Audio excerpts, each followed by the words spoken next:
Money magnet ಬಗ್ಗೆ ನೋಡೋಣ. ಮನಿ ಮ್ಯಾಗ್ನೆಟಲ್ಲಿ ತುಂಬ ಜನ ಪೈರೈಟು, ಸಿಟ್ರೈನು, ಗ್ರೀನ್ ಅವೆಂಚೂರನ್ ಹಾಕ್ತಾರೆ. ಇನ್ನೂ ಕೆಲವೊಬ್ಬರು ಟೈಗರ್ ಸೈ ಅಂತ ಹಾಕ್ತಾರೆ. ಇನ್ನೂ ಕೆಲವರು ಹೆಮಟೈಟ್ ಅಂತ ಹಾಕ್ತಾರೆ. ಹೆಮಟೈಟ್ ಏನು ಮಾಡಲ್ಲ, ಜಸ್ಟ್ ನಿಮ್ಮ ಎನರ್ಜಿನ ಸ್ಟೇಬಲ್ ಮಾಡುತ್ತೆ. ಈ ಕಡಿಮೆ ಜಾಸ್ತಿ ಮಾಡುತ್ತೆ, ಕಡಿಮೆ ಜಾಸ್ತಿ ಕಡಿಮೆ ಮಾಡುತ್ತೆ ಅಷ್ಟೇ. ಅದಾದಮೇಲೆ ಟೈಗರ್ ಸೈ ಬಂದುಬಿಟ್ಟು ನಿಮಗೆ ಕಮ್ಯುನಿಕೇಷನ್ಗೆ ಹೆಲ್ಪ್ ಆಗುತ್ತೆ. ನಿಮಗೆ ಒಂದು ಕಾನ್ಫಿಡೆನ್ಸ್ ಬರುತ್ತೆ, ಒಂದು ಧೈರ್ಯ ಇರುತ್ತೆ, ಸ್ವಲ್ಪ ವೆಲ್ತ್ ಕ್ರಿಯೇಷನ್ ಟೈಮಲ್ಲಿ ಯೂಸ್ ಆಗುತ್ತೆ. ಬಟ್ ಅದೆಲ್ಲದಕ್ಕಿಂತ ನಮ್ಮ ಆಫೀಸಲ್ಲಿ ನಾವು ಸ್ಪೆಷಲಾಗಿ ಮಾಡಿಸೋದು ಏನಂತಂದರೆ, ಇಲ್ಲಿ ಪೈರೈಟು ಮತ್ತು ಸಿಟ್ರೈನ್ ಇವೆರಡು ಮೋಸ್ಟ್ ಇಂಪಾರ್ಟೆಂಟ್ ಸ್ಟೋನು. ಯಾಕಂದರೆ ಇವೆರಡು ನಮ್ಮ ದೇಹದ ಸೋಲಾರ್ ಪ್ಲೆಕ್ಸಸ್ ಅಂದರೆ ಮಣಿಪುರ ಚಕ್ರನ ಕಂಟ್ರೋಲ್ ಮಾಡುತ್ತೆ. ಮಣಿಪುರ ಚಕ್ರ ಬಂದುಬಿಟ್ಟು ನಮ್ಮ ಸ್ಟಮಕ್ ಮತ್ತು ಸ್ಪ್ಲೀನ್ನ ರೆಪ್ರೆಸೆಂಟ್ ಮಾಡುತ್ತೆ. ಇನ್ನೊಂದು ಸ್ಟೋನ್ ಬಂದುಬಿಟ್ಟು ಗ್ರೀನ್ ಅವೆಂಚೂರನ್, ಇದು ಆಪರ್ಚುನಿಟೀಸ್ನ ಕ್ರಿಯೇಟ್ ಮಾಡುತ್ತೆ. ಇದೆಲ್ಲದಕ್ಕಿಂತ ಇಂಪಾರ್ಟೆಂಟು ಹಾರ್ಟ್ ಚಕ್ರ ಬ್ಯಾಲೆನ್ಸ್ ಮಾಡುತ್ತೆ. ಹಾರ್ಟ್ ಚಕ್ರ ಬ್ಯಾಲೆನ್ಸ್ ಆಗೋದ್ರಿಂದ ನಮ್ಮ ಎಮೋಷನ್ಸ್, ಯಾವುದೇ ಥರದ ಎಮೋಷ್ನಲ್ ಇಂಬ್ಯಾಲೆನ್ಸ್ ಇದ್ದರೂ ಕ್ಲಿಯರ್ ಆಗುತ್ತೆ. ಮೈಂಡ್ ರಿಲೇಟೆಡ್ ಏನೇ ಇಶ್ಯೂಸ್ ಇದ್ದರೂ ಕ್ಲಿಯರ್ ಆಗುತ್ತೆ. ನಮ್ಮ ಫೈನಾನ್ಷಿಯಲ್ ಸ್ಟೇಟಸ್ ಏನಿದೆ ಅಲ್ವಾ, ಅದೆಲ್ಲದನ್ನು ಮಣಿಪುರ ಚಕ್ರ ಕಂಟ್ರೋಲ್ ಮಾಡ್ತಾ ಇರುತ್ತೆ. ಎಷ್ಟು ನಮ್ಮ ಮಣಿಪುರ ಚಕ್ರ ಆ್ಯಕ್ಟಿವೇಟ್ ಆಗಿರುತ್ತೋ ಅಷ್ಟು ನಮ್ಮ ಫೈನಾನ್ಷಿಯಲ್ ಸ್ಟೇಟಸ್ ಚೆನ್ನಾಗಿರುತ್ತೆ. ಇದು ಸೀಕ್ರೆಟ್. ಇದು ಹೇಗೆ ಗೊತ್ತಾ, ಆವಾಗಲೇ ಹೇಳ್ದಂಗೆ ಇವೆರಡು ಸ್ಟೋನು ನಮ್ಮ ಸ್ಟಮಕ್ ಸ್ಟ್ರೆಂತ್ ಮಾಡುತ್ತೆ. ನಮ್ಮ ಸ್ಟಮಕ್ ಸ್ಟ್ರೆಂತ್ ಆದರೆ ನಮ್ಮ ಮೆಮೊರಿ ಪವರ್ ಸ್ಟ್ರೆಂತ್ ಆಗುತ್ತೆ. ಗೊತ್ತಾ, ನಮ್ಮ ಟ್ರೆಡಿಷನಲ್ ಎನರ್ಜಿ ಮೆಡಿಸಿನಲ್ಲಿ ಸ್ಟಮಕ್ನ ಸೆಕೆಂಡ್ ಬ್ರೈನ್ ಅಂತ ಕರಿತೀವಿ.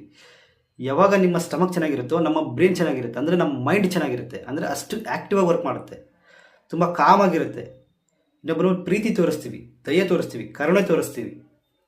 ಇದರಿಂದ ಒಬ್ರಿಗೊಬ್ಬರು ಈಸಿಯಾಗಿ ಅಟ್ರಾಕ್ಟ್ ಆಗ್ತಾರೆ, ಕನೆಕ್ಟಿವಿಟಿ ಬೆಳೆಯುತ್ತೆ, ನೆಟ್ವರ್ಕಿಂಗ್ ಬೆಳೆಯುತ್ತೆ.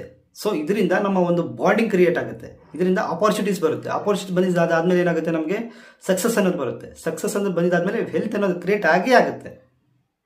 ಇದ್ರ ಸೀಕ್ರೆಟ್. ತುಂಬ ಜನ ನನ್ನ ಈ ಸ್ಟೋನ್ನ ದುಡ್ಡುಗೋಸ್ಕರ ಹಾಕೊಂಡಿದ್ದೀರಾ ಅಂತ ತುಂಬ ಜನ ಕೇಳ್ತಾ ಇದ್ದಾರೆ. ಬಟ್ ಮೇನ್ ಇಂಟೆನ್ಷನ್ ಇದೆ, ಸ್ಟಮಕ್ ಮತ್ತು ಸ್ಟ್ರೆಂತ್ಗೋಸ್ಕರ ನಾನು ಹಾಕೊಂಡಿರೋದನ್ನ, ಮತ್ತು ಹಾರ್ಟ್ ಎನರ್ಜಿ ಇಂಪ್ರೂವ್ ಆಗೋದಕ್ಕೆ. ಯಾಕಂದರೆ ಸ್ಟಮಕ್ ಆ್ಯಂಡ್ ಸ್ಪ್ಲೀನ್ಗೆ ಮದರ್ ಆರ್ಗನೇ ಹಾರ್ಟು. ಹಾರ್ಟ್ ಸ್ಟ್ರೆಂತ್ ಆಗಿತ್ತು ಅಂತಂದರೆ ಉಳಿದಿದ್ದೆಲ್ಲದೂ ನೀನು ಆಟ ಆಡ್ಬಿಡ್ಬೋದು. ಈ ಸ್ಟೋನ್ಗಳನ್ನ ಪೈರೈಟ್ ಮತ್ತು ಸಿಟ್ರೈನ್ನ ಪ್ರೆಗ್ನೆನ್ಸಿ ಟೈಮಲ್ಲಿ ಹಾಕೋದ್ರಿಂದ ಅವ್ರಿಗೆ ಮಿಸ್ಕ್ಯಾರೇಜ್ ಆಗೋ ಚಾನ್ಸಸ್ ತಪ್ಪುತ್ತೆ. ನಾರ್ಮಲ್ ಡೆಲಿವರಿ ಆಗೋ ಚಾನ್ಸಸ್ ಜಾಸ್ತಿ ಇರುತ್ತೆ. ಇದನ್ನ IBS ಇರೋರು ಆಗ್ಬೋದು, ಎಸಿಡಿಟಿ ಇರೋರು ಆಗ್ಬೋದು, ನೆಕ್ಸ್ಟ್ ಗ್ಯಾಸ್ಟ್ರಿಕ್ ಇರೋರು ಆಗ್ಬೋದು, ಕಾನ್ಸ್ಟಿಪೇಷನ್ ಇರೋರು ಆಗ್ಬೋದು,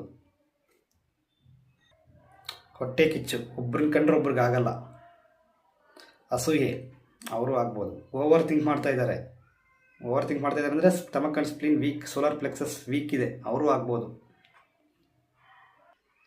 ಗ್ರೀಫ್, ತುಂಬ ಬೇಜಾರು ಮಾಡ್ಕೋತಾ ಇದ್ದಾರೆ, ಅವರು ಆಗ್ಬೋದು. ನೋಡಿದ್ರಲ್ವಾ, ಜಸ್ಟ್ ಒಂದು ಬ್ರೇಸ್ಲೆಟಿಂದ ಎಷ್ಟೆಲ್ಲ